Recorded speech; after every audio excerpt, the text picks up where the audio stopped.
The candlelight made shadows jump across the white tablecloth like small, nervous animals. I watched my son, Mark, adjust his tie. Silk, expensive the kind his father never would have bothered with, and raise his wineglass. 30 faces turned toward him in the Lakeview Inn's dining room, the same room where I'd served countless birthday dinners, anniversary celebrations, and business meetings. The floorboards creaked in all the familiar places when people shifted in their chairs. "To my mother," Mark said, his voice carrying that smooth tone he used when closing deals. "Katherine Wells, who has given 40 years of her life to this place." I kept my hands folded in my lap, watching him. At 43, he'd inherited his father's broad shoulders, but none of his gentle manner. The men in expensive suits at table 6, his investors, leaned forward slightly, like dogs hearing a dinner bell. "This is the last time we'll celebrate together here." The room went still. A fork stopped halfway to someone's mouth. I smiled at my son, keeping my eyes steady on his face. I'd been waiting for him to say exactly those words. "Well," I said, standing slowly, my napkin sliding to the floor. "Since we're all here, I have an announcement to. But to understand what I'm about to tell you, you'd have to know what happened 2 weeks before." Before we continue, please leave a comment telling us where you're watching from, and subscribe to the Still Got It channel. We're creating a community of incredible people who know that our best chapters can happen at any age. Now, back to the story. The tea was getting cold in my cup, but I didn't mind. Lily sat across from me in the sunroom, picking at the blueberry scone I'd made that morning. My granddaughter had her father's dark hair, but her grandfather's honest eyes, the kind that couldn't hide much even when she tried. "Grandma," she said, not looking at me, "Dad's been saying you should maybe think about slowing down." Through the sunroom windows, I could see the lake stretching out gray and flat under the March sky. A loon called from somewhere near the far shore, that lonesome sound that always made visitors stop and listen. The Lakeview Inn had been built right here for that view back when my husband, Thomas's grandfather, thought city folks would pay good money to hear loons and eat fresh-caught fish. "Slowing down from what?" I asked. I'd been up since 5 that morning, same as always, making biscuits for the breakfast guests, checking that the Peterson boy had shoveled the walkways properly. Lily's spoon clinked against her teacup. "He says the inn needs a fresh start, that you've been carrying it all by yourself since Grandpa died." Thomas had been gone 3 years now. A heart attack while splitting wood behind the carriage house. Gone before the ambulance could wind its way up the long gravel drive. I'd found him lying peaceful as you please next to the pile of maple logs, his old flannel shirt dusted with sawdust. "Your father used to help here," I said. "Remember summers when you were little? He'd carry luggage and show the guests where to park." "He remembers," Lily said, looking out at the lake. "But he says that was different. He says now it's too much for one person." I watched her face, the way she pressed her lips together when she was holding something back. That was her mother's habit. Though Julie had been gone from Mark's life for 2 years, now another woman who couldn't keep up with his ambitions. As if ambition were something that required speed. "What else does your father say?" I asked. The color rose in Lily's cheeks. "He says he doesn't think you'll be here much longer." Outside, a pickup truck crunched up the gravel drive. David Miller, delivering firewood, most likely, or maybe Charles Johnson coming to fix the loose shutter on the east side. The sounds of the inn going about its business the way it had for decades. The way it would for decades more if I had anything to say about it. That night, I heard voices on the back porch, voices that didn't belong to any of the overnight guests. I knew all their cars, and besides, guests didn't use the family entrance. I'd been in the kitchen putting away the last of the dinner dishes when the murmur of conversation drifted through the screen door. "In a month, she'll be out, and the papers will be signed," Mark's voice, low and confident. I set down the dish towel and stepped closer to the door, keeping to the shadows. "Good," a woman's voice I didn't recognize, sharp and impatient. "The builders want to break ground by summer. They've already got the permits lined up. Trust me, Sarah. My mother thinks I'm saving her from property taxes. She'll sign anything I put in front of her." My bare feet found a loose floorboard, the one Thomas had always meant to fix, and it gave the smallest creak. I froze, but their voices continued. "What about the historic designation?" "The town council's been making noise about protecting the old buildings around the lake." Mark laughed, the sound coming through the screen like cold air. "The town council doesn't have any real power. Besides, once the inn's gone, there's nothing for them to protect." I stepped backward away from the door, my heart hammering against my ribs, like a bird trapped in a cage. The kitchen felt different suddenly, not the warm, familiar space where I'd made thousands of meals, but something temporary, breakable. Through the window, I could see their silhouettes on the porch. Mark in his pressed khakis, gesturing with a cell phone in his hand. The woman, Sarah he'd called her, leaning against the railing, her blonde hair catching the porch light. "What about your daughter?" Sarah asked. "Lily?" Mark's voice carried a dismissive note. "She's 25 and works at a nonprofit. What's she going to do?" They talked for another few minutes about timelines and contracts and something called transition costs, business words that turned my home into columns of numbers. When their footsteps finally moved off the porch and around toward the front of the inn, I stayed in the kitchen, one hand gripping the edge of the counter. The grandfather clock in the dining room chimed 11 times. In all the years Thomas and I had run this place, through busy summers and quiet winters, through good years and lean ones, I'd never once felt like a stranger in my own house. I felt like one now. I didn't sleep that night. Couldn't. Instead, I sat at the kitchen table with a cup of chamomile tea that went cold while I stared out at the lake. The moon made a silver path across the water, the kind of view that had guests pulling out their phones for pictures they'd never look at again. 40 years Thomas and I had poured into this place. 40 years of fixing burst pipes in January, of changing sheets for honeymooners, of serving breakfast to families who came back summer after summer. Our whole life was in these walls. The pencil marks on the pantry door, where we'd measured Mark's height each birthday. The burn mark on the kitchen counter from the time I'd set down a hot pan without thinking. I could confront him, walk right up to Mark tomorrow morning, and ask him what on earth he thought he was doing. But I knew my son. He'd put on that smooth face, the one he'd learned in business school, and tell me I'd misunderstood, that he was only trying to help, that maybe I should think about seeing Dr. Brennan about my memory. No, you don't beat a snake by poking it with a stick. The old house settled around me with its familiar sounds, the furnace clicking on, the refrigerator humming, the loose board in the upstairs hallway that always groaned when guests walked to the bathroom, sounds that said home, sounds that said mine. By the time the sun came up over the lake, I knew what I had to do. I called Howard Bennett at 8:30 sharp. Howard had been handling the inn's legal work since before Mark was born, back when lawyers still kept their files in metal cabinets instead of computers. His secretary tried to give me an appointment for next week, but I told her it was urgent. "Katherine," Howard's voice carried concern when he picked up the phone 20 minutes later. "Susan said you sounded upset. Everything all right? I need to see you today, Howard, and I need you to bring everything you have on the inn property, deeds, tax records, all of it, of course. Can you tell me what this is about?" I looked out the kitchen window. Mark's car was pulling into the driveway right on schedule. He'd been coming by every few days lately, always with some excuse. Today, it would probably be checking on the heating bills or asking about summer reservations. "Someone's trying to take my home," I said, "and I'm not going to let them." Mark let himself in through the front door like he owned the place, which I suppose he thought he did. "Morning, Mom." He kissed my cheek, the same perfunctory peck he'd given me since high school. His cologne was expensive, something woody that probably cost more than most people spent on groceries. "How are you feeling?" There it was, the careful tone, like I was made of glass. "Fine as ever. Coffee's fresh, if you want some." He poured himself a cup, adding cream from the little pitcher I kept on the counter. Thomas used to drink his coffee black. Said cream was for people who didn't actually like coffee. Mark had never learned that lesson. "I've been thinking," he said, leaning against the counter, "about what we discussed. The future of this place. We didn't discuss anything. Mark, you talked." I listened. He smiled that practiced smile. "You're right. I should have asked for your input first. That's why I'm here."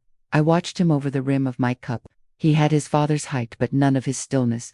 Mark was always moving, adjusting his watch, checking his phone, tapping his fingers against whatever surface was handy, energy without purpose. "The thing is, Mom, this place is getting to be too much for you. The maintenance costs alone are none of your business, but they are." He set down his cup. "When you're gone, I'll inherit this place. And frankly, I can't afford to keep it running. The property taxes have tripled in the last 5 years. The heating bills when I'm gone." I kept my voice level, planning my funeral already. "That's not what I meant." But his face flushed, and I knew it was exactly what he meant. I'm trying to be practical here. The smart thing would be to sell now, while the market's good. You could buy a nice condo in town, something manageable, maybe travel a little. Travel as if I wanted to spend my remaining years looking at other people's homes instead of living in my own. I'll think about it, I said. He brightened. Really? I said I'd think about it. After he left, I called Lily at her office in Portland. She worked for something called the Historic Preservation Trust, which turned out to be exactly what I needed. Grandma, she said. Is everything okay? You never call during work hours. I need to ask you something, honey, and I need you to keep it between us for now. A pause, okay? If someone wanted to protect an old building from being taken down, how would they go about it? Well, there are several ways. Historic designation is the strongest protection. If a building has historical significance, it can be placed on the National Register, or sometimes there are local historic districts. I listened while she explained about surveys and applications, about architectural significance and community value, about how the process could take months, but once approved, made demolition nearly impossible. Why are you asking? She said. When she finished research, I said. For a friend. But I could hear the suspicion in her voice when she said goodbye. Lily was smart. She'd figure it out soon enough. And when she did, I had a feeling she'd be on my side. I spent the rest of the morning walking through the inn with a notebook, writing down everything that made it special. The hand-carved newel post at the bottom of the main staircase, the original plank flooring in the dining room, the fieldstone fireplace that Thomas's great-grandfather had built with stones from the lakeshore. By noon, I had 6 pages of notes, more than enough to keep any builder from putting a shovel in the ground, at least for now. Howard Bennett's office smelled like old leather and coffee that had been sitting too long. He spread the inn's documents across his mahogany desk like a hand of cards, his reading glasses perched on the end of his nose. Everything's in order, Katherine. The deed's clear. No liens, no complications. You own this property free and clear. That's what I thought. I pulled out my notebook. Now, tell me about historic designation. Howard's eyebrows went up. Historic designation. Lily explained the basics, but I need to know the legal side. If the inn were protected as a historic property, what would that mean for any future sale? He leaned back in his chair, the leather creaking. Well, it would complicate things considerably. Depending on the level of protection, it could restrict or prevent demolition entirely. Buyers would have to preserve the historical character of the building, which would make it far less attractive to developers, significantly less attractive. He studied my face. Katherine, what's this really about? I told him everything. Mark's late-night conversation, his dismissive attitude, the mysterious Sarah, and her timeline for breaking ground. Howard listened without interrupting, his fingers steepled in front of him. I see, he said when I finished, and you want to make the property essentially unsellable to developers. I want to make sure this inn stays an inn after I'm gone. Howard was quiet for a long moment.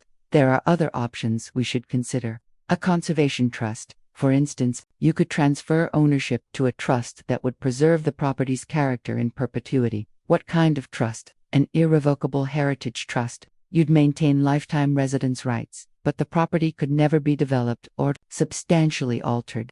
It would pass to your chosen beneficiary under the trust's terms.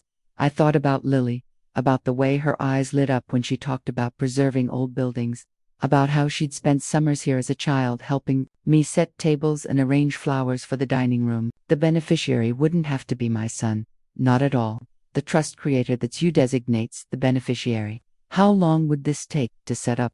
A few weeks if we move quickly, Howard said, pulling out a legal pad. But Katherine, once it's done, it can't be undone. An irrevocable trust means exactly that. Good, I said. Let's do it.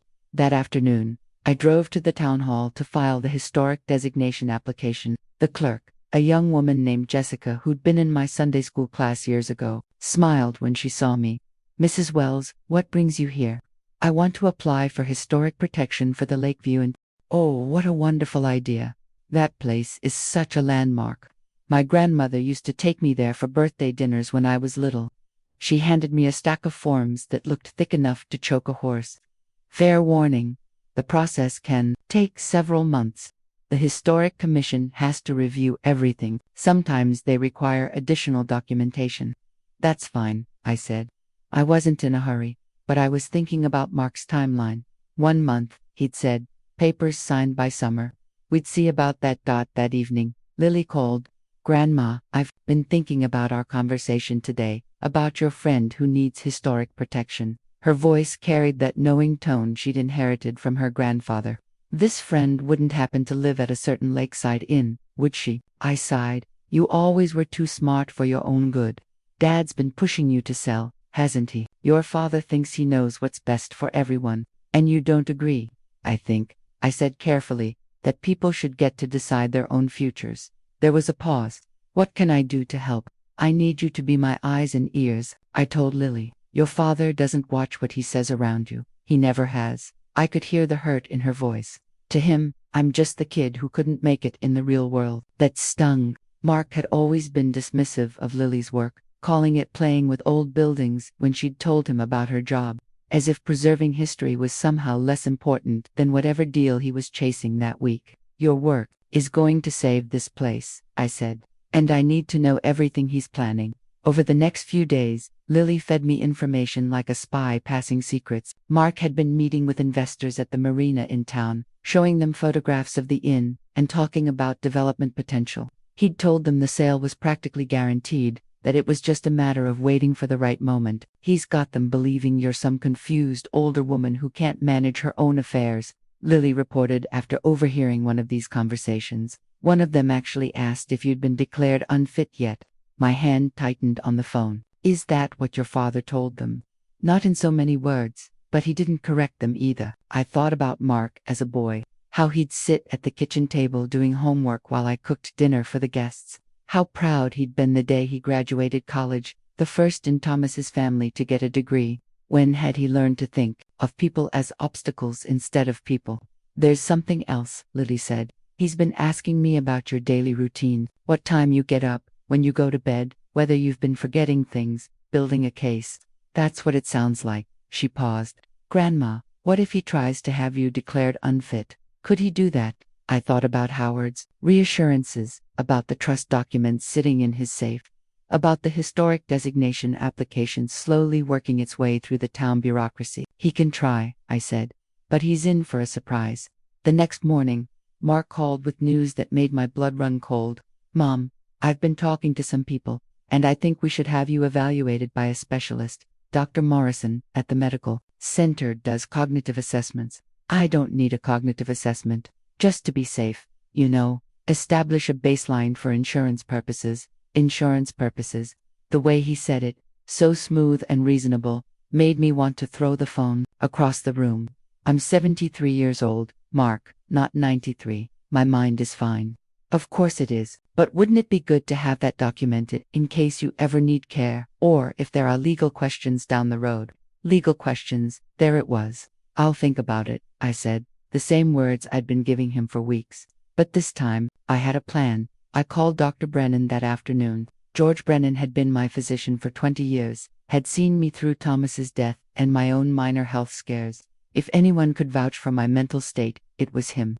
Katherine, he said when I explained what I needed, you want me to formally assess your cognitive function. I want documentation that I'm of sound mind in case someone tries to claim otherwise. There was a pause. Is there something I should know about? Let's just say I want all my ducks in a row.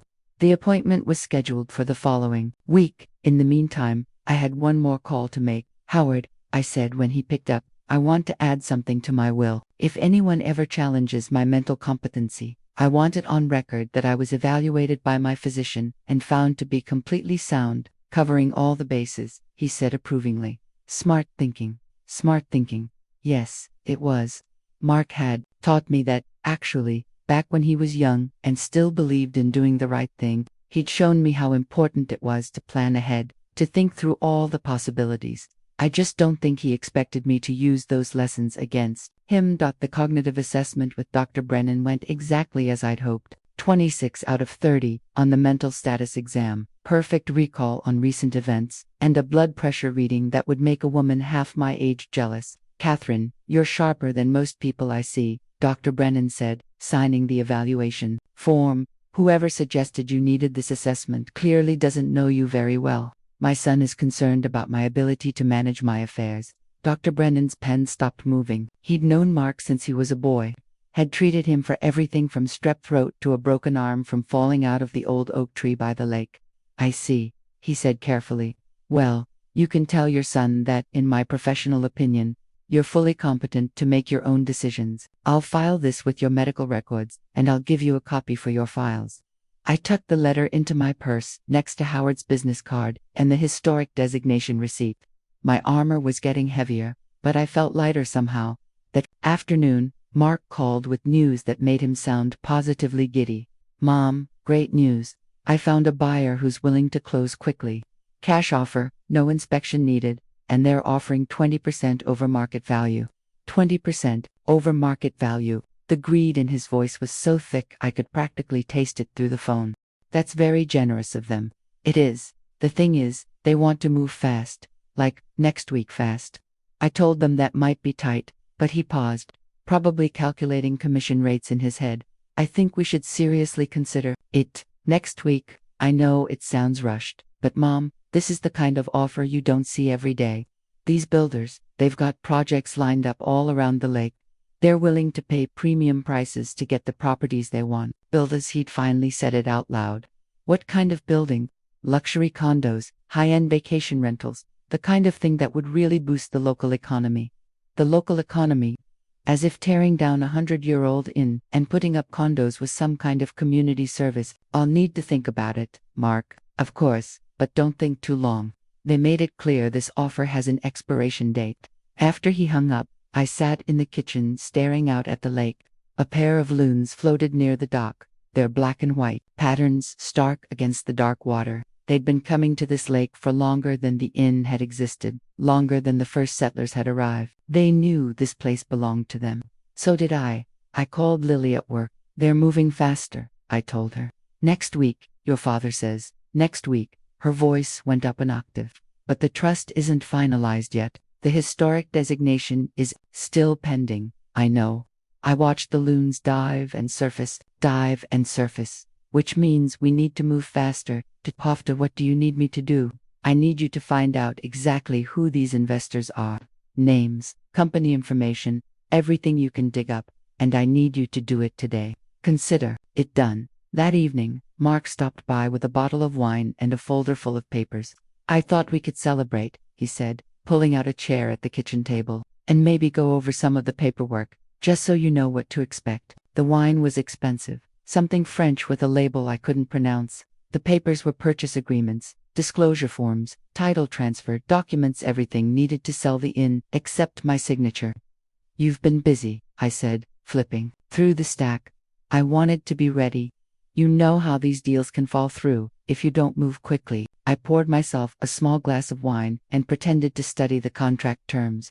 Mark watched me with the intensity of a cat watching a mouse hole. The closing is scheduled for Friday, he said, at Johnson & Associates downtown. Very routine, shouldn't take more than an hour. Friday, 4 days away.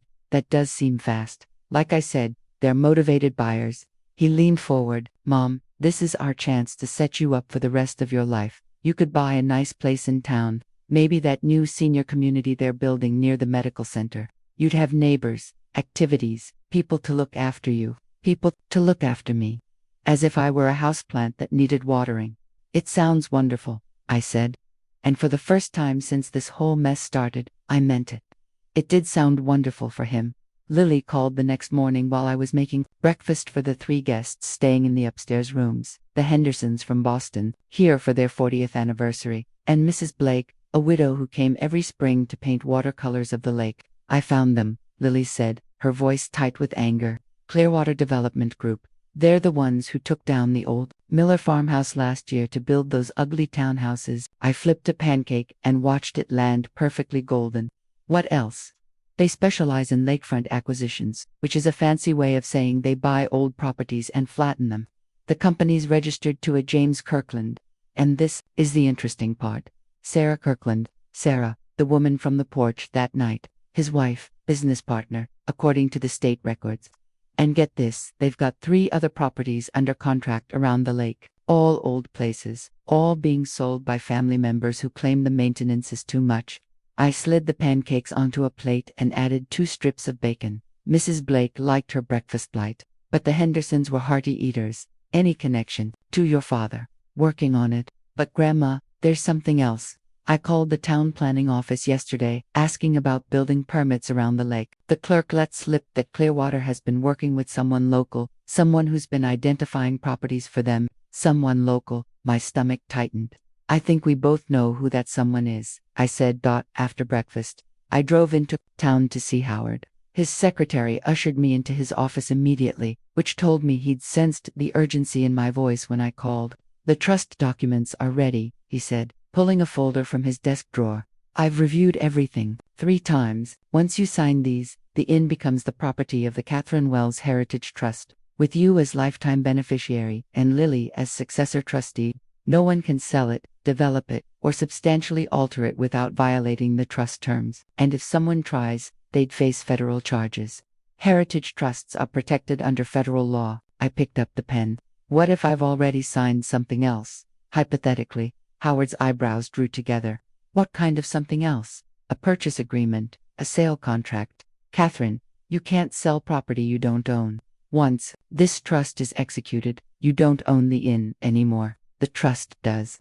Any prior agreement would be void, even if the buyer thinks they have a legal contract. Especially then, they'd have grounds to take legal action against whoever misrepresented the ownership. He leaned forward. Katherine, please tell me you haven't signed anything yet. Not yet. I signed my name on the trust documents, each signature feeling like a small victory, but I might. That afternoon, Mark called with barely contained excitement. Mom, I have incredible news. The buyers want to meet you tomorrow. Just a quick introduction.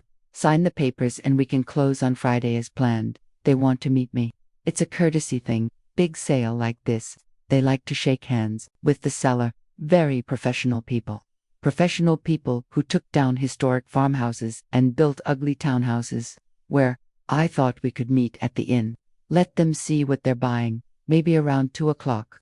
2 o'clock. That would give me time to prepare. That sounds fine, I said. Great. Oh, and Mom, you might want to tidy up a bit. Maybe put away some of the clutter. First impressions matter. Clutter. As if the photographs of 4 generations of guests, the handmade quilts from local artists, the antique furniture Thomas and I had collected over the years, as if all of that was just clutter to be swept away. I'll make sure everything looks nice, I said.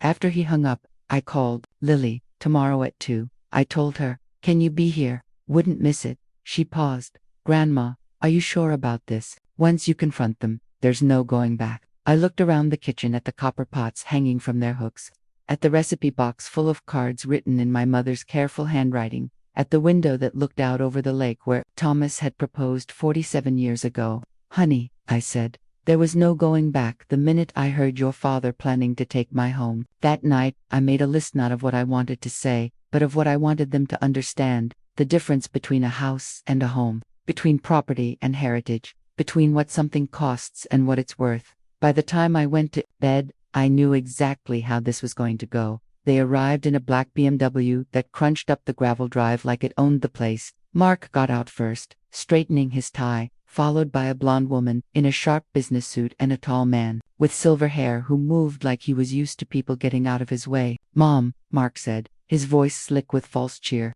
I'd like you to meet Sarah and James Kirkland from Clearwater Development. Sarah's handshake was firm, professional. Mrs. Wells, what a lovely property. You must have wonderful memories here, James said. He spread architectural drawings across my dining room table like he was claiming territory. We're very excited about this project. The plans are quite spectacular. I looked down at the drawings where my inn stood now. They'd sketched a complex of luxury condos, glass and steel rising from the lakeshore, a marina where the old dock stood, parking lots where Thomas's vegetable garden had been. Work starts Monday, James said cheerfully. We've got the crews lined up, permits in place. Very efficient timeline. Monday, 3 days after the closing. We've done our homework, Sarah added. The architectural survey confirms the existing structure has no historic value. Makes everything much simpler. No historic value. I thought about my application sitting in some clerk's inbox at the town hall. The best part, Mark said, is how quickly everything can move once the papers are signed tomorrow. By summer, this whole area will be transformed. I stared at the drawings until the lines blurred together. They'd planned everything down to the last detail. Mrs. Wells. Sarah's voice seemed to come from very far away. Do you have any questions about the project? I looked up from the drawings, forcing a smile. Actually, I do have one request. Tomorrow is my 74th birthday, and I'm having a small celebration here at the inn. Nothing fancy, just family and friends. I'd love for you both to join us. Sarah and James exchanged glances. That's very thoughtful, Sarah said. It seems appropriate, I continued, to celebrate one last time before everything changes. 7 o'clock. We'll have dinner in the dining room. We'd be honored, James said. What a lovely way to mark the transition. Mark beamed like I'd just handed him a gift.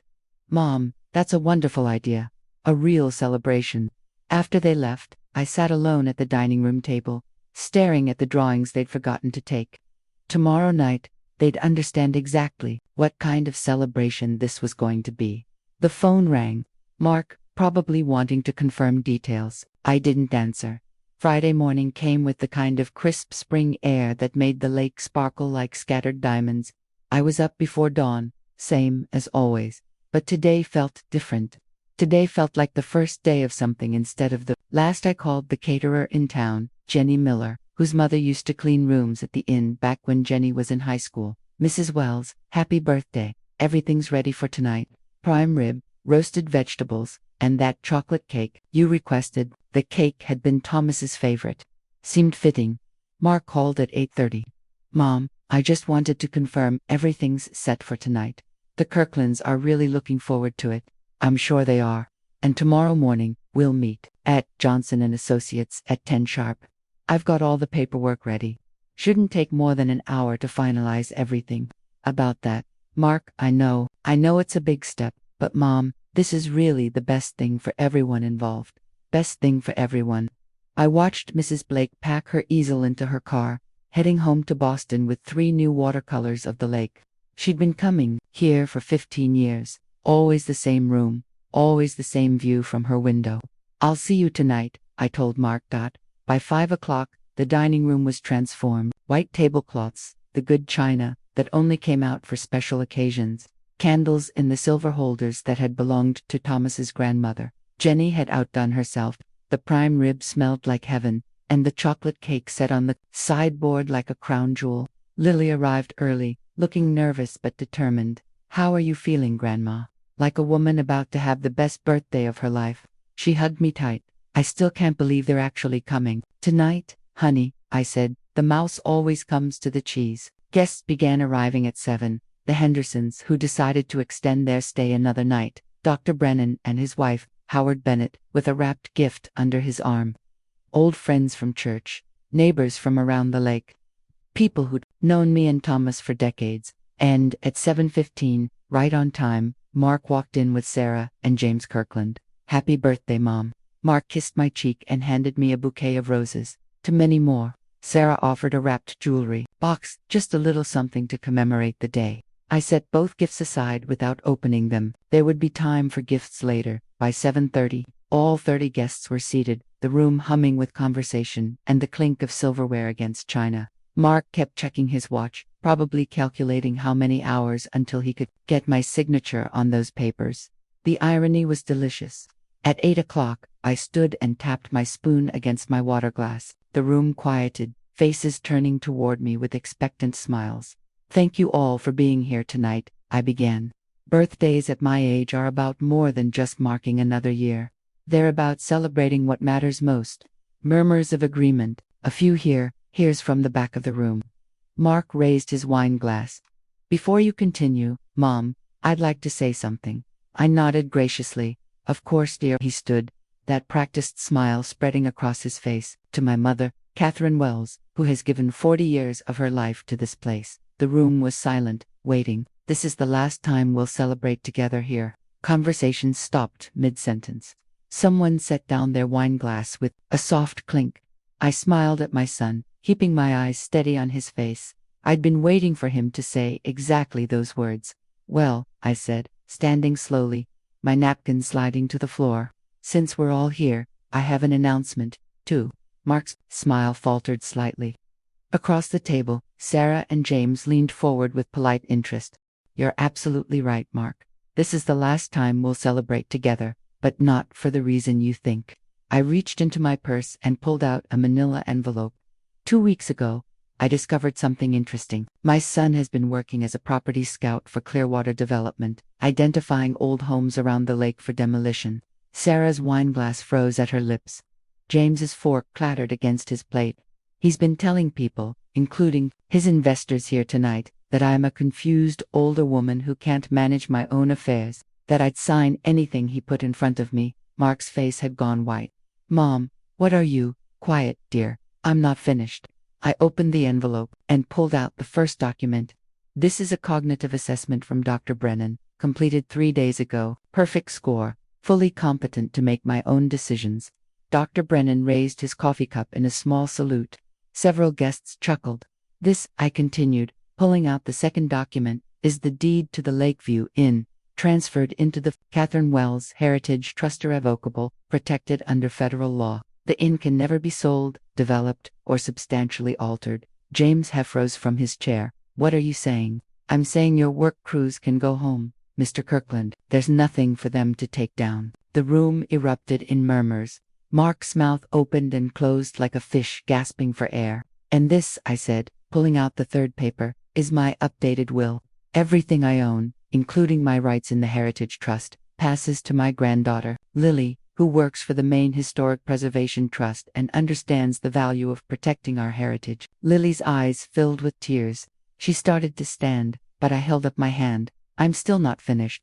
I turned to face Sarah and James directly.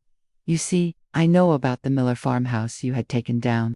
I know about the 3 other families you've convinced to sell their heritage for your profit. And I know that my son has been your inside man, feeding you information about vulnerable property owners. Sarah's composure cracked. This is absurd. We have a signed purchase agreement. You have a worthless piece of paper, Howard Bennett said from table 4, his voice carrying the authority of 40 years of legal practice. Mrs. Wells can't sell property she doesn't own. Any contracts based on false representation of ownership are null and void. Mark found his voice. Mom, you can't do this. The deal is already. The deal is dead. Mark, I folded the papers and put them back in the envelope. Just like your access to this family. The silence stretched like a held breath. Then Mrs. Henderson started clapping. Dr. Brennan joined in. Soon the whole room was applauding for 3 people who sat frozen in their chairs. James stood abruptly. This isn't over. We'll take legal action for fraud, misrepresentation. You'll lose, Howard said cheerfully. I'd be happy to recommend some good lawyers for when that happens. Sarah grabbed James's arm. We need to leave. They pushed back from the table, James's chair scraping against the old wooden floor. Mark started to follow them, then stopped, turning back to me with something like desperation in his eyes. Mom, please, we can work this out. There has to be a way. There is a way, I said. You can apologize to your daughter for dismissing her life's work. You can apologize to me for trying to take my home, and you can learn to live with the consequences of your choices. He stared at me for a long moment, then shook his head. You'll regret this. The only thing I regret, I said, is raising a son who thinks love is something you can put a price on. After they left Mark following the Kirklands out into the night like a lost dog, the party found its rhythm again. People wanted to hear the whole story. They wanted to see the trust documents, to understand how I'd outmaneuvered 3 people who thought they were so much smarter than one old woman. To Katherine Wells, Howard said, raising his glass, who just taught us all a lesson about underestimating our elders. To Grandma, Lily added, her voice thick with emotion, who saved our family's home. The toasts went on for another hour, but the best moment came later, when most of the guests had gone home, and only Lily and I remained in the dining room, surrounded by empty plates and flickering candles. I can't believe you did it, she said. I can't believe you actually beat them. I looked around the room, at the hand-carved woodwork, at the windows that framed the moonlit lake, at the grandfather clock that had been keeping time in this house since before any of us were born. Honey, I said, they never had a chance. This is my home. You don't beat someone on their own ground. Outside, the loons called across the dark water, their voices carrying the sound of things that endure, things that know where they belong, things that aren't for sale. Later, after Lily had gone home and the inn was quiet again, I sat on the back porch with a cup of tea and Howard's birthday gift, a bottle of champagne. he'd been saving for a special occasion. The lake stretched out black and silver under the moon, peaceful as a prayer. Somewhere in the distance, a loon called to its mate, and the answer came back clear and sure. I raised my glass to the empty chair beside me, the one where Thomas used to sit on nights like this, planning improvements to the inn, or just watching the water change color with the sky. "We did it, old man," I said to the night air. "Nobody's taking our home." The champagne was excellent French, expensive, the kind Mark would have appreciated if he'd stuck around long enough to taste it. But some victories are meant to be savored alone. So, that's my story. I'd love to hear what you think. Do you believe Mark deserved what he got, or was I too harsh on my own son? Let me know in the comments and subscribe for more stories like mine.